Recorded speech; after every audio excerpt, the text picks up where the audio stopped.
রাজশাহী থেকে এসেছে আমাদের হৃদয়, সেই আমের রাজ্য থেকে জুনিয়র এন্টারটেনমেন্টে কাজ করে। তো আমরা ওর মুখ থেকে কিছু অনুভূতি শুনবো। ধন্যবাদ ভাই আপনাকে কথা বলার সুযোগ করে দেওয়ার জন্য। আসলে সত্যি কথা বলতে যে আমার বাসা গ্রামে, রাজশাহী জেলার তানোর থানা আমার বাসা। তো আগে আমি ভিডিও করতাম, টিকটক ভিডিও। তো সবাই বলতো যে টিকটক ভিডিও করে, এত সামান্য এটা করে এটা করে, লেখাপড়া করে না, সারাদিন দৌড়া দৌড়া বেড়ায়। তো কিছুদিন চলছে এভাবে, চলো, আমি কিছু মনে করি না, ভিডিও বানাই আমি আমার মতো। তো হঠাৎ করে একদিন আমার ভাই আমার নক করে, বস উজ্জ্বল ভাইয়া নক করে বলে যে তুমি, তোমার লুকিং খুব ভালো আছে, তুমি একটু ভিডিও করতে পারবা? তা আমি বললাম অবশ্যই, পারবো না কেন।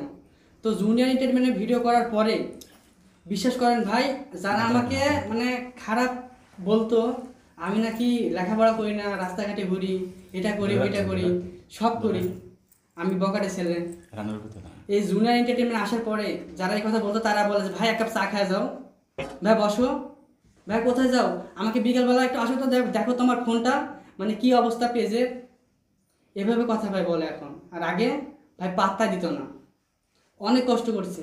আর এগুলো সব কিছু সম্ভব হয়েছে আজকে উজ্জ্বল ভাইয়ের জন্য আর সমীর ভাইয়ের জন্য। এই দুজনের কথা আমি কখনো কোনোদিনও ভুলবো না। আমি এখনো যদি আসি তাহলে বসের পায়ে হাত দিয়ে আমি সালাম করি ভাই।